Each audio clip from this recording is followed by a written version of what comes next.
Hello friends, എല്ലാവർക്കും നമസ്കാരം. നമ്മുടെ ഇഷ്ട പരമ്പരയുടെ വരാൻ പോകുന്ന ചില വിശേഷങ്ങളിലേക്ക് ഏവർക്കും സ്വാഗതം. ജയപാലന്റെ പ്രവർത്തികളിൽ നിന്ന് തന്നെ കാവേരിക്കും കുടുംബത്തിനും അദ്ദേഹത്തെ ചെറിയ സംശയങ്ങളൊക്കെ തോന്നി തുടങ്ങുന്നുണ്ട്. കാവേരിക്ക് പൂർണ്ണമായിട്ടും ജയപാലൻ തങ്ങൾ വിശ്വസിച്ചിരുന്ന ആളല്ല, എന്തൊക്കെയോ മറിഞ്ഞിരിപ്പുണ്ട് എന്നുള്ളൊരു കാര്യം ബോധ്യമാകുന്നുണ്ട്. പക്ഷെ ശാരദ ജയപാലനെ തള്ളിപ്പറയാനിട്ട് ഒരുക്കവുമല്ല. ഈ അവസ്ഥയിൽ ഇങ്ങനെ പോകുമ്പോഴാണ് ദൈവദൂതനെ പോലെ ഒരാൾ അവരുടെ വീട് തേടി വരുന്നത്. മറ്റാരുമല്ല, നമ്മുടെ അരവിന്ദിന്റെ ഒപ്പം ഗൾഫിൽ ജോലി ചെയ്തിരുന്ന ഒരു വ്യക്തിയാണ് കേട്ടോ. അരവിന്ദിന്റെ മരണവിവരം അറിഞ്ഞ് അദ്ദേഹത്തിന്റെ കുടുംബത്തെ സാന്ത്വനിപ്പിക്കാനായിട്ട് വരുന്നത്. അപ്പം ഗംഗയാണ് പോയി വാതിൽ തുറക്കുന്നത്. അപ്പം ആരാ എന്നിങ്ങനെ ചോദിക്കുക. ഇത് അരവിന്ദിന്റെ വീടല്ലേ, ഗൾഫിൽ ജോലി ഉണ്ടായിരുന്ന? അതെ. അച്ഛനെ അറിയുവോ, എവിടുന്നാ എന്നിങ്ങനെ ചോദിക്കുമ്പം അദ്ദേഹം പറയും, ഞാനും അരവിന്ദനും ഒരുമിച്ചാ ജോലി ചെയ്തുകൊണ്ടിരുന്നത് ഗൾഫിലെ. അദ്ദേഹത്തിന്റെ മരണവിവരം അറിഞ്ഞ് എനിക്കിപ്പോഴാണ് വരാൻ പറ്റിയത്. ഞാൻ നാട്ടിൽ വന്നപ്പോഴാണ് കാര്യങ്ങളൊക്കെ അറിയുന്നേ എന്ന് പറയാണ് കേട്ടോ. അച്ഛൻ്റെ പരിചയത്തിലുള്ള ആളാണെന്ന് കാണുന്ന ഗംഗ അദ്ദേഹത്തെ അകത്തേക്ക് ക്ഷണിക്കുകയാണ്. ആരാ മോളെ എന്നും ചോദിച്ചുകൊണ്ട് അപ്പോൾ ശാരദയും രാധമ്മയും ഒക്കെ അവിടേക്ക് വരികയാണ് കേട്ടോ. അപ്പോൾ അദ്ദേഹത്തെ പരിചയപ്പെടുത്തി കൊടുക്കുകയാണ് ഗംഗ. ഇത് അച്ഛൻ്റെ കൂടെ ജോലി ചെയ്തിരുന്ന അങ്കിള അമ്മേ, അച്ഛൻ്റെ മരണവിവരം അറിഞ്ഞ് നമ്മളെ കാണാനായിട്ട് വന്നതാ എന്ന് പറയാം. അപ്പോൾ കാവേരിയും അങ്ങോട്ട് വരിക. അങ്ങനെ എല്ലാവരും അദ്ദേഹത്തെ നോക്കി നിൽക്കുകയാണ് കേട്ടോ. അപ്പോൾ അദ്ദേഹം പറയും, ഞാനും അരവിന്ദനും ഒരുമിച്ചാണ് ഗൾഫിൽ ജോലി ചെയ്തുകൊണ്ടിരുന്നത്, താമസവും ഒരുമിച്ചായിരുന്നു.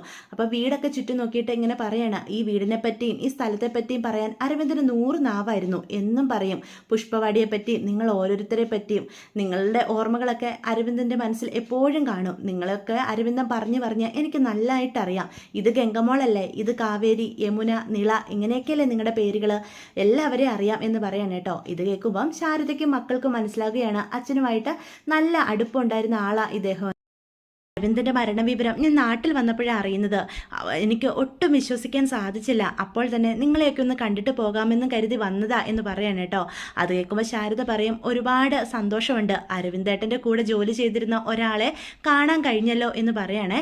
പെട്ടെന്ന് ആ വന്നയാൾ അദ്ദേഹത്തിൻ്റെ ബാഗിൽ നിന്നും കുറച്ച് വലിയൊരു തുക എടുത്ത് ശാരദയുടെ കയ്യിലോട്ട് കൊടുക്കുക. അയ്യോ, ഇതൊന്നും വേണ്ട എന്ന് പറയണം. അയ്യോ, ഇത് നിങ്ങൾക്ക് അർഹതപ്പെട്ട കാശ് തന്നെയാണ്. അരവിന്ദൻ എനിക്ക് കടമായിട്ട് തന്നിരുന്നതാ. ഇനി അവനില്ലല്ലോ, ഇനിയും ഞാൻ ഈ കടം വെച്ചുകൊണ്ടിരിക്കുന്നത് ശരിയല്ലെന്ന് തോന്നി. അതുകൊണ്ടാണ് വേഗം തന്നെ ഇങ്ങോട്ട് വന്നത് എന്ന് പറയാം. ഇത് കേൾക്കുന്ന കാവേരിയും ഗംഗയും പരസ്പരം നോക്കുവാണ്.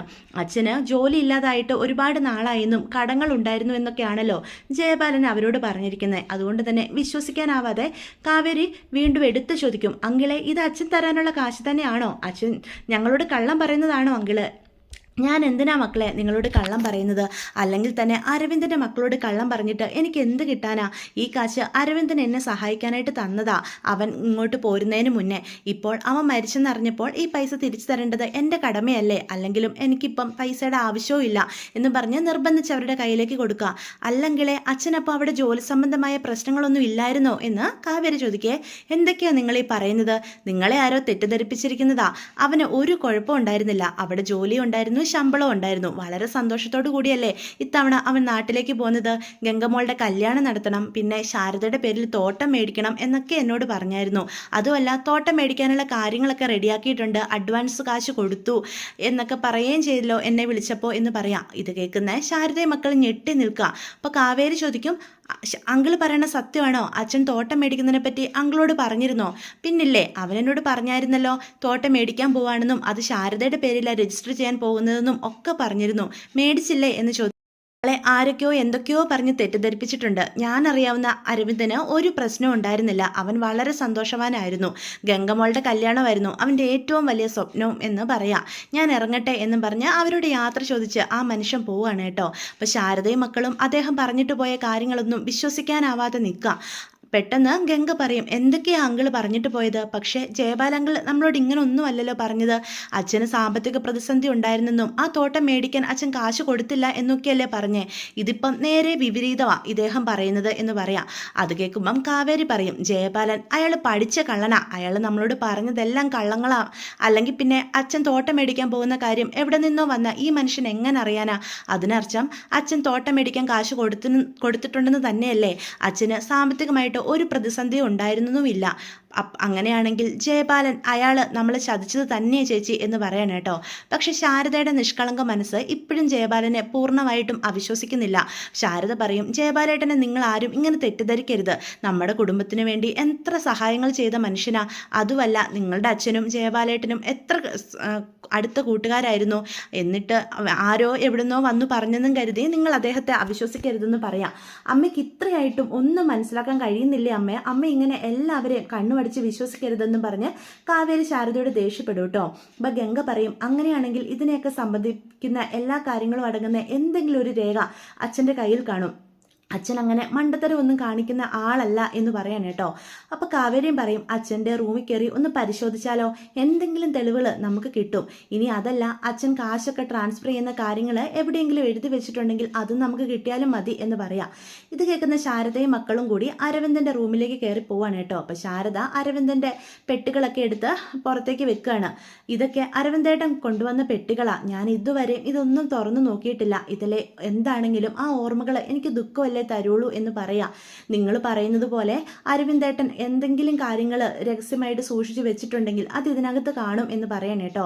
അങ്ങനെ മക്കൾ എല്ലാവരും കൂടി ചേർന്ന് അച്ഛൻ്റെ ആ പെട്ടികൾ തുറന്നു നോക്കുക. അത് തുറക്കുമ്പം അതിൽ നമ്മുടെ ഗംഗയുടെ കുഞ്ഞിലത്തെ ഉടുപ്പൊക്കെ ഉണ്ട്. ഇത് കണ്ടോ, ഇത് ഗംഗയുടെ കുഞ്ഞിലത്തെ ഉടുപ്പാ. അരവിന്ദേട്ടൻ ഇതൊക്കെ സൂക്ഷിച്ചു വെച്ചിട്ടുണ്ട്. ഇത് കൊണ്ടുപോയിന്ന് ഞാൻ ഓർത്തതേ ഇല്ല. നിങ്ങളെപ്പറ്റി ഓർമ്മ വരുമ്പം ഇതൊക്കെ ആവാം അച്ഛന് സന്തോഷം നൽകിയിരുന്നത് എന്ന് പറയണേ കേട്ടോ.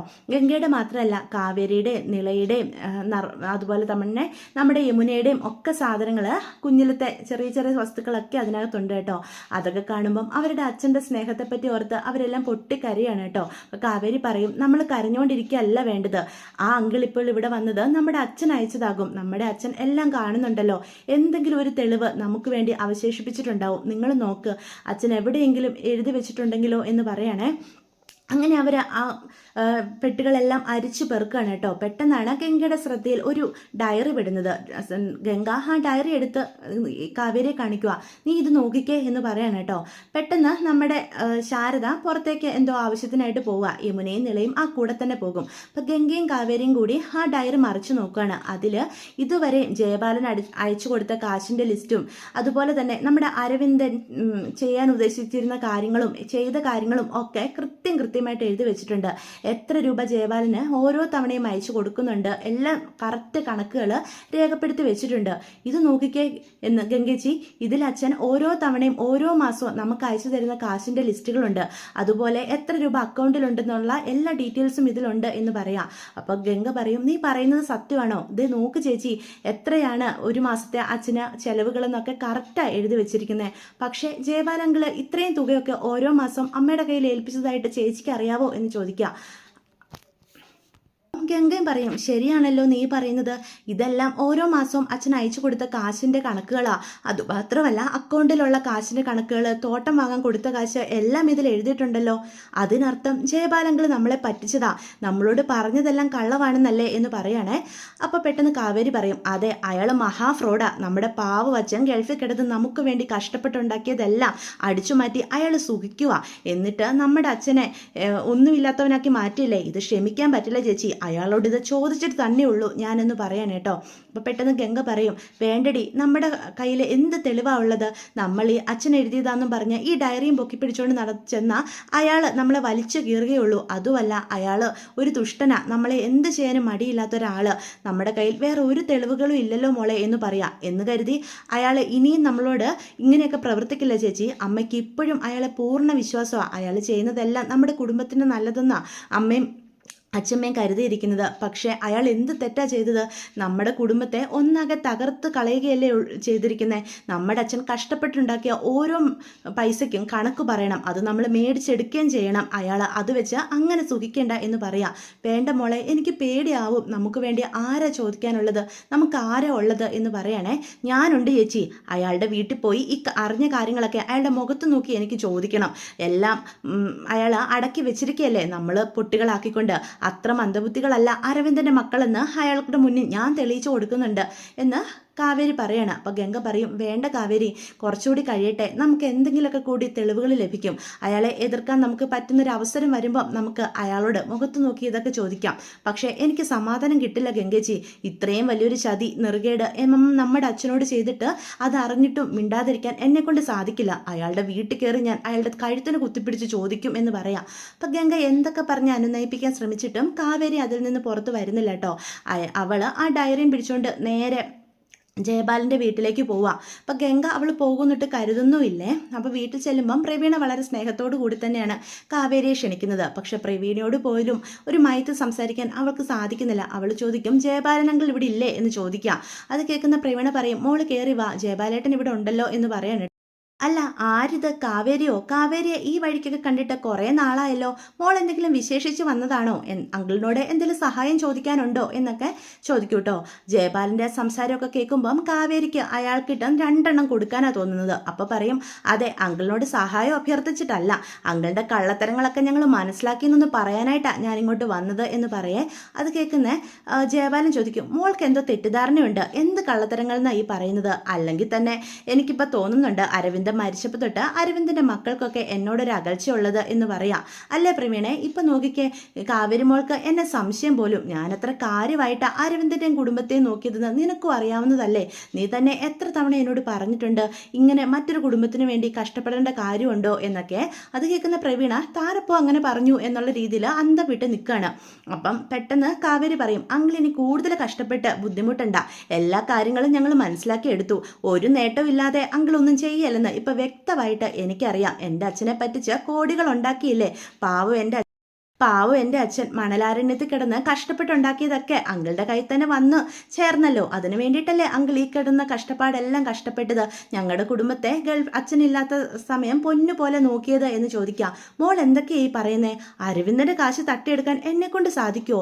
കാവേരി മോളെ ആരെങ്കിലും തെറ്റിദ്ധരിപ്പിച്ചതായിരിക്കും. ദേ മോളെ, അനാവശ്യം ഇങ്ങനെ എൻ്റെ മുഖത്ത് നോക്കി പറയരുത് കേട്ടോ. മരിച്ചുപോയ എൻ്റെ അരവിന്ദൻ പോലും നിന്നോട് ക്ഷമിക്കില്ല എന്ന് പറയാം. അത് തന്നെ അങ്കിളെ എനിക്കും പറയാനുള്ളത്. ഞങ്ങളുടെ കുടുംബത്തെ ഈ രീതിയിൽ അരച്ചതിന് അച്ഛൻ ഒരിക്കലും അങ്കിളോട് ക്ഷമിക്കാൻ പോകുന്നില്ല. അതിനങ്കിൾ അനുഭവിക്കാതെ പോകില്ല. പിന്നെ ഈ കാവേരിയെ പൊട്ടിയാക്കിക്കൊണ്ട് മുന്നോട്ട് അധികം ജീവിക്കാന്ന് അങ്കിൾ കരുതണ്ട. എൻ്റെ അമ്മയും അച്ഛമ്മയൊക്കെ പാവങ്ങളാ. എന്തെങ്കിലും 2 സ്നേഹവാക്ക് പറഞ്ഞാൽ അവരതിൽ വീഴും. പക്ഷേ ഈ കാവേരി അങ്ങനെയല്ല. ഇത് കണ്ടോ, ഇതെന്താണെന്ന് നിങ്ങൾക്ക് അറിയാവോ? എൻ്റെ അച്ഛൻ എഴുതി വെച്ചിരുന്ന ഡയറിയാ. ഇതിൽ നിങ്ങൾക്ക് ഓരോ മാസവും അയച്ചു തന്ന കണക്കുകൾ എല്ലാം എഴുതി കൃത്യമായിട്ട് വെച്ചിട്ടുണ്ട്. ഇതിൽ എത്ര രൂപ അമ്മയുടെ കയ്യിൽ എത്തിയിരുന്നൊക്കെ ഞങ്ങൾക്ക് നല്ലവണ്ണം അറിയാം. അതുമല്ല, തോട്ടം വാങ്ങുന്ന കാര്യം നിങ്ങൾ എന്താ പറഞ്ഞത്? അച്ഛൻ കാശ് കൊടുത്തിട്ടില്ലെന്നല്ലേ? എന്നിട്ട് പിന്നെ ഇതിൽ എന്താടോ എഴുതി വെച്ചിരിക്കുന്നത്? എല്ലാ സത്യങ്ങളും ഞങ്ങൾ അറിഞ്ഞു. അച്ഛനെ കൂടെ ജോലി ചെയ്തിരുന്ന ഒരു അങ്കിളിൽ നിന്ന് ഞങ്ങളെ കാണാൻ വന്നിരുന്നു. അച്ഛന് ഗൾഫിൽ ഒരു പ്രശ്നം ഉണ്ടായിരുന്നില്ലെന്നും അച്ഛൻ അവിടെ ജോലിയിൽ ഒരു പ്രോബ്ലം ഉണ്ടായിരുന്നില്ലെന്നൊക്കെ ഞങ്ങൾ അറിഞ്ഞു. എന്നിട്ടിപ്പം എന്തൊക്കെ കള്ളങ്ങളാണ് താൻ എൻ്റെ കുടുംബത്തോട് ചെയ്തു കൂട്ടിയത്? ഞങ്ങളുടെ വീട് വരെ തട്ടിയെടുക്കാനായിരുന്നു തൻ്റെ ഉദ്ദേശം എന്നൊക്കെ മനസ്സിലാക്കാനുള്ള ബോധമേ ഈ കാവേരിക്കുണ്ട് എന്നും പറഞ്ഞ് നല്ലത് പറയാൻ കേട്ടോ. അത് കേൾക്കുമ്പോൾ ജയപാലൻ്റെ യഥാർത്ഥ സ്വഭാവം പുറത്തു വരിക. അയാൾ പറയും, ഓ അങ്ങനെ കാവേരി മോളെ സത്യങ്ങളൊക്കെ അറിഞ്ഞു. ഇനിയിപ്പം നിങ്ങളുടെ മുന്നിൽ കിടന്ന് ഞാൻ അഭിനയിച്ച് തകർക്കേണ്ട യാതൊരു കാര്യമില്ലല്ലോ. നീ അറിഞ്ഞതൊക്കെ സത്യവാടി. നിന്റെ അച്ഛൻ്റെ കയ്യിൽ നിന്ന് കാശ് ഞാൻ തട്ടിയെടുത്തിട്ടുണ്ട്. പക്ഷെ നീ അതെങ്ങനെ തെളിയിക്കുമെന്ന് എനിക്കൊന്ന് കാണണമല്ലോ. നിന്റെ തള്ളയും സഹോദരിമാരൊക്കെ ഞാനൊന്ന് വിരൽ ചൊടിച്ചാൽ അവിടെ നിൽക്കും. അവർക്ക് അത്രയ്ക്ക് പേടിയല്ലേ എന്നെ. നിന്നെ എങ്ങനെ ഒതുക്കണമെന്നും എനിക്കറിയാം. നീ ആ പെണ്ണാണെങ്കിൽ എൻ്റെ കയ്യിൽ നിന്ന് ആ തോട്ടവും കാശും ഒന്ന് തിരിച്ചു മേടിച്ച് കാണിക്കടി എന്നും പറഞ്ഞ് വിളിക്കുകയാണ് കേട്ടോ. എന്നിട്ട് കാവേരിയുടെ കവിള് നോക്കി അടുക്കാൻ തുടങ്ങുന്ന ജയപാലന്റെ കൈ പിടിച്ച് അവള് തടയുക.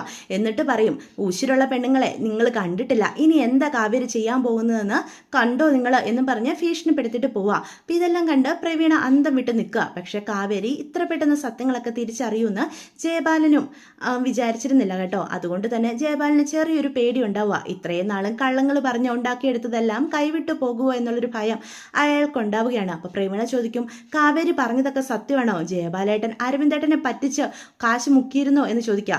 മുക്കിയിരുന്നടി, നിനക്കൊക്കെ എന്താ? ഞാൻ എന്തെങ്കിലും ചെയ്യുന്നുണ്ടെങ്കിലേ അത് ഈ കുടുംബത്തിന് നന്മയ്ക്കാന്ന് നിനക്ക് അറിയാലോ. എന്നെ ചോദ്യം ചെയ്യാൻ ഒരുത്തിയും വളർന്നിട്ടില്ല. നമ്മുടെ മക്കള് നല്ല നിലയിൽ ജീവിക്കണമെന്നല്ലേ നീ ആഗ്രഹിക്കുന്നേ? അതിനുവേണ്ടി തന്നെയാണ് ഞാൻ ഇങ്ങനെ ചെയ്തത്. അടങ്ങി ഒതുങ്ങി നിനക്ക് ഇവിടെ ജീവിക്കാമെങ്കിൽ മര്യാദയ്ക്ക് ഇവിടെ കഴിയാം, അല്ലെങ്കിൽ എൻ്റെ തനി സ്വഭാവം നീ കാണും എന്ന് പറഞ്ഞ് പ്രവീണയും ഭീഷണിപ്പെടുത്താം. അപ്പം തൻ്റെ ഭർത്താവിൻ്റെ ഇത്രയും ക്രൂരമായൊരു മുഖം കാണുമ്പം പ്രവീണയും അന്തം വിട്ട് എന്ത് ചെയ്യണമെന്നറിയാതെ നിൽക്കുക. ഇപ്പം പ്രവീണയുടെ മനസ്സിലേക്ക് അരവിന്ദൻ നിന്ന് എഴുതിയ ആ ഫയലുകൾ കത്തിച്ച് കളഞ്ഞ ഓർമ്മകളൊക്കെ കടന്നു വരികയാണ് കേട്ടോ.